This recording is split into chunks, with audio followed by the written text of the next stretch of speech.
नमस्कार, देवभूमि चैनल में आपका स्वागत है। आज इस वीडियो के माध्यम से आपको सुनाएंगे कार्तिक मास में कार्तिक महात्म्य के साथ सुनी जाने वाली 5 प्रमुख कथाएं। ये कथाएं सभी माताएं बहनें जो कार्तिक स्नान कर रही हैं उन्हें भी सुननी चाहिए, और जो नहीं कर रहे हैं उन्हें भी कार्तिक में अवश्य ही सुनना चाहिए। ये प्राचीन काल से ही सुनी आती रही हैं और हमने भी इसीलिए आपके लिए वीडियो बनाया, क्योंकि कार्तिक मास में ये बहुत ही महत्वपूर्ण कथाएं हैं। उसमें पीपल पथवारी की कथा होगी, धर्मराज की कथा होगी, जो हमें कार्तिक के अलावा भी प्रतिदिन सुननी चाहिए, अवश्य ही सुननी चाहिए, अन्यथा मुक्ति नहीं है जीवन की। इसके अलावा तुलसी माता की कथा आप सुनेंगे, इल्ली और उल्ली की कथा सुनेंगे, और बुढ़िया माई ने जब कृष्ण जी का कंधा मांगा था वो वाली कथा भी आप सुनेंगे, जो कि आपको प्रतिदिन सुननी चाहिए। आशा करते हैं वीडियो आपके लिए महत्वपूर्ण होगा और बहुत ही फ़ायदेमंद रहेगा। तो आप सभी कथाएं सुनिए और कार्तिक मास में जो भी महात्म्य हैं उनको सुनिए और प्रभु कृपा प्राप्त कीजिए। आइए आरंभ करते हैं पीपल एवं पथवारी की कथा। एक बुढ़िया थी, उसने अपनी बहू से कहा तो दूध दही बेच के आ। वह बेचने गई तो रास्ते में औरतें पीपल पथवारी सींच रही थी। उनको सींचता देखकर बहू ने पूछा कि तुम ये क्या कर रही हो? औरतें बोली कि हम पीपल पथवारी सींच रही हैं, इससे अन्न और धन होता है। 12 वर्ष का बिछड़ा हुआ पति मिल जाता है। बहू बोली, ऐसी बात है तो तुम पानी से सींचती हो, मैं दूध से सींचूंगी। गुजरी बहू रोजाना दूध दही बेचने नहीं जाती, वह रोजाना दूध को पीपल और पथवारी पर ही सींच के आ जाती। सास दूध दही का दाम मांगती तो कह देती कि महीना पूरा हो जाने पर ला कर दूंगी। कार्तिक का महीना पूरा हो गया। पूर्णिमा के दिन बहू पीपल पथवारी के पास जाकर बैठ गई। पथवारी ने पूछा, तुम मेरे पास क्यों बैठ गई? बहू बोली कि सासू दूध और दही के दाम मांगेगी। पीपल पथवारी बोली कि मेरे पास क्या दाम रखा है, ये भरा डींडा पान पतूरा, इसको ले जा। बहू ने वही ले जाकर कोठरी में रख दिया और डर के मारे कपड़ा ओढ़कर सो गई। सासू बोली, पैसे ले आई बहू? बहू बोली, कोठरी में रखे हैं। सासू ने कोठरी खोल के देखी तो देखा हीरे मोती जगमगा रहे हैं। सासू बोली, बहू इतना धन कहाँ से लाई? बहू ने आकर देखा तो सच्ची में धन भरा हुआ था। बहू ने सास को सारी बात बता दी। सास ने कहा, अब की कार्तिक में मैं भी पथवारी सींचूंगी। कार्तिक आया, सास दूध दही तो बेच आती, हांडी धोकर पीपल पथवारी को चढ़ा देती। आकर बहू से कहती, मेरे से दाम मांग। वह कहती, सासू जी कोई बहू भी दाम मांगती है क्या? मगर सासू कहती, तू मांग। बहू बोली, सासू जी पैसे लाओ। तो बोला कि जब महीना पूरा हो जाएगा तब ला के दूंगी। कार्तिक मास पूरा हो गया। बहू ने बोला कि सासू जी पैसे लाओ। तो सास पीपल पथवारी के पास जाकर बैठ गई। पीपल पथवारी ने पूछा कि ऐसे क्यों बैठी है? तो उसने बताया कि घर जाऊंगी तो बहू पैसे मांगेगी। तो पीपल पथवारी ने कहा कि मेरे पास क्या पैसे रखे हैं, ये पान पतूरा भरा डींडा है, इसे ले जा। उसने भी उसे ले जाके और कोठरी में रख दिया। बहू ने खोलकर देखा तो उसमें कीड़े मकोड़े बिलबिला रहे थे। बहू ने कहा, सासू जी यह क्या है? सास ने आकर देखा और बोलने लगी, पीपल पथवारी बड़ी दोगली पटपीटन है, इसको तो धन दिया, मुझको कीड़ा मकोड़ा दिया। तब सब कोई बोलने लगे कि बहू ने तो सच की भूखी सींचा था और तुम धन की भूखी सींच रही थी, इसीलिए तुम्हें कीड़े मकोड़े मिले, और जो सत्य के साथ सींच रही थी, मन से सींच रही थी, उसे धन और हीरे मोती मिले। तो पीपल पथवारी की जिस प्रकार से कृपा बहू को मिली उस प्रकार से सबको प्राप्त हो, और जैसे सास के साथ हुआ वैसा किसी के साथ ना हो। इसी के साथ यह पीपल पथवारी की ये कथा समाप्त होती है। पीपल पथवारी आप जानते होंगे बनाया जाता है, मंदिर में भी बनाया जाता है, हमारे यहाँ भी बनाया जाता है, जिसमें कि औरतें बैठ के और पीपल पथवारी की कथा करती हैं। तो हे पथवारी माता, जैसा बहू को दिया वैसा सबको देना, और जैसा सास को दिया वैसा किसी को ना देना। बोले धर्मराज महाराज की जय। अब हम सुनेंगे धर्मराज महाराज की कथा। इस कथा को अवश्य ही सुनना चाहिए। धर्मराज की कथा जो सुनता है उसकी मृत्यु भी टल जाती है, इससे बहुत अधिक पुण्य की प्राप्ति होती है। कार्तिक मास में प्रतिदिन इस कथा को सुनने का अपना अलग लाभ है। धर्मराज की कथा के अनुसार 2 सेठानियाँ थी। एक के घर में धन बहुत था पर वह कंजूस थी, दूसरे के पास धन थोड़ा कम था पर मन से वह बहुत ही अमीर थी। रोज सवेरे उठती, गंगा स्नान करती, तुलसी माता बड़ पीपड़ सींचने भगवान के मंदिर जाके पूजा करती। धर्मराज सूरज भगवान की कहानी सुनती, भगवान के भोग लगाकर अतिथि को जिमाती, गाय कुत्ता के लिए ग्रास निकालती। दूसरी ओर सेठानी इस धर्मात्मा को देखकर हंसती और कहती, पता नहीं दिन भर क्या करती रहती है। थोड़े समय बाद दोनों सेठानियों को भगवान का बुलावा आया। धर्मात्मा सेठानी के तो यमराज जी ने विमान भेजा और दूसरी को दूत मारते हुए ले गए। रास्ते में सेठानी बोली, मेरे को भूख लगी है। तो दूत बोले, किसी को कुछ दिया होगा तो मिलेगा। फिर बोली, प्यास लगी है। दूत बोले, किसी को पानी पिलाया होगा तो मिलेगा। रास्ते में उसे काट चुभने लगी, गर्मी पड़ने लगी, परंतु दूत तो उसे घसीटते ही ले गए। अब सेठानी बहुत पछताने लगी कि सब कुछ होते हुए भी दान धर्म नहीं किया। इतने में यमराज का दरबार आया। धर्मात्मा बुढ़िया को भगवान के पास सिंहासन मिला और वह उस पर जा बैठी।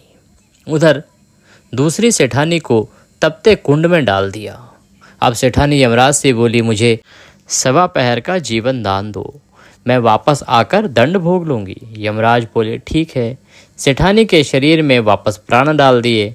संसार में आते ही पंडितों को बुलाकर सेठानी ने धर्मराज की कथा सुनी, सब तरह से दान धर्म किया। इतने में समय पूरा हो गया। तभी यमराज का विमान उसको लेने के लिए आया।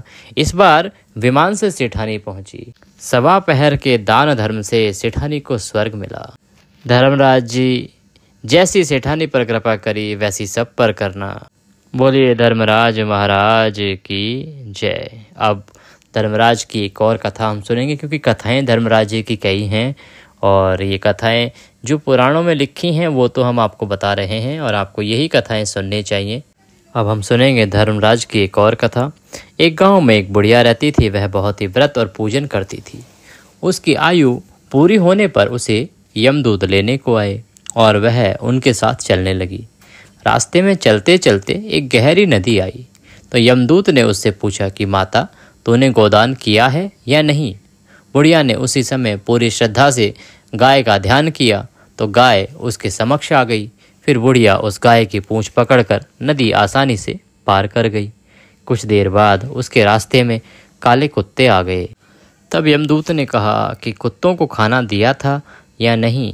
बुढ़िया ने फिर कुत्तों का ध्यान किया तो वे रास्ते से चले गए। बुढ़िया आगे चलने लगी। आगे चलते चलते उसके रास्ते में कौवे आए और उन्होंने उसके सिर में चोंच मारनी शुरू कर दी। तो यमदूत बोले कि किसी ब्राह्मण की बेटी के सिर में तेल लगाया था या नहीं लगाया था। बुढ़िया ने फिर ब्राह्मण की बेटी का ध्यान किया तो कौवे वापस चले गए। कुछ आगे बढ़ने पर बुढ़िया के पैर में कांटे चुभने शुरू हो गए। यमदूत बोले कि खड़ाऊ का दान किया था या नहीं किया था। बुढ़िया ने उनका ध्यान किया तो खड़ाऊ उसके पैरों में आ गए। बुढ़िया फिर आगे बढ़ने लगी तो फिर चित्रगुप्त जी ने यमराज से कहा कि आप यहाँ किसे लेकर आए हो। तब यमराज जी बोले, बुढ़िया ने दान पुण्य तो बहुत किए हैं, लेकिन उन्होंने अपने जीवन में धर्मराज जी के लिए कुछ नहीं किया, इसलिए आगे के द्वार इसके लिए बंद हैं। धर्मराज जी की सारी बात सुनने के बाद बुढ़िया बोली कि आप मुझे सिर्फ 7 दिन के लिए धरती पर वापस भेज दें। मैं पूरी श्रद्धा से धर्मराज जी का व्रत और उद्यापन करके वापस यहाँ लौट आऊँगी। यमराज ने उन्हें धरती पर वापस भेज दिया। बुढ़िया अपने गांव आ गई और गांव वालों ने उसे भूतनी समझकर अपने घर के दरवाजे बंद कर दिए। वह जब अपने घर गई तो उसके बहू बेटे ने भी डर के मारे दरवाजे बंद कर दिए। बुढ़िया ने कहा कि मैं भूतनी नहीं हूँ, मैं तो धर्मराज जी की आज्ञा से सिर्फ 7 दिन के लिए धरती पर वापस आई हूँ। इन 7 दिनों में मैं धर्मराज जी का व्रत और उद्यापन करूँगी, जिससे मेरे लिए परलोक के रास्ते खुल जाएंगे। बुढ़िया की बातें सुनकर बहू बेटे उसके लिए पूजा की सामग्री ले आए, लेकिन जब बुढ़िया कहानी कहती है तब वह हुंकारा नहीं भरती, जिससे बाद में अपने पड़ोसन को बुढ़िया कहानी सुनाती है और वह हुंकारा भरती है। इस तरह से 7 दिन धर्मराज के विधि विधान से व्रत पूजा और उद्यापन करने के बाद धर्मराज जी बुढ़िया को लेने के लिए विमान भेजते हैं। स्वर्ग से आए विमान को देख उसके बहू बेटों के साथ सारे गांव वाले भी स्वर्ग जाने को तैयार हो गए। बुढ़िया ने कहा कि तुम कहाँ तैयार हो रहे हो? मेरी कहानी तो सिर्फ मेरी पड़ोसन ने सुनी है, इसलिए वही मेरे साथ जाएगी। तब सारे गांव वाले एक एक करके बुढ़िया माई से धर्मराज की कहानी सुनाने का आग्रह करने लगे। तब बुढ़िया ने उन्हें भी कहानी सुना दी। कहानी सुनने के बाद गांव के सभी लोग विमान में बैठकर स्वर्ग जाते हैं। तो धर्मराज जी कहते हैं, मैंने तो विमान केवल बुढ़िया को लाने के लिए भेजा था। तब बुढ़िया माई ने कहा कि हे धर्मराज जी, मैंने अपने जीवन में जो पुण्य किए हैं उसमें से आधा भाग मैं आप गांव वालों को देना चाहती हूँ। इस तरह से धर्मराज ने ग्रामवासियों को भी स्वर्ग में जाने दिया। बोलिए धर्मराज महाराज की जय। हे धर्मराज महाराज, जैसे आपने बुढ़िया और उसके गांव के सभी लोगों को स्वर्ग में जगह दी, उसी तरह से हमें भी देना। साथ ही कहानी सुनकर हुंकारा भरने वालों को भी और कहानी कहने वालों को भी परलोक में जगह देना। बोलो धर्मराज महाराज की जय। कहानी सुनते सुनते आपको कमेंट बॉक्स में जय धर्मराज महाराज अवश्य ही लिखना चाहिए। धर्मराज महाराज का नाम जितनी बार आप लिखेंगे आपका उतना अधिक परलोक सुधरता है, इसीलिए अवश्य लिखें जय धर्मराज महाराज।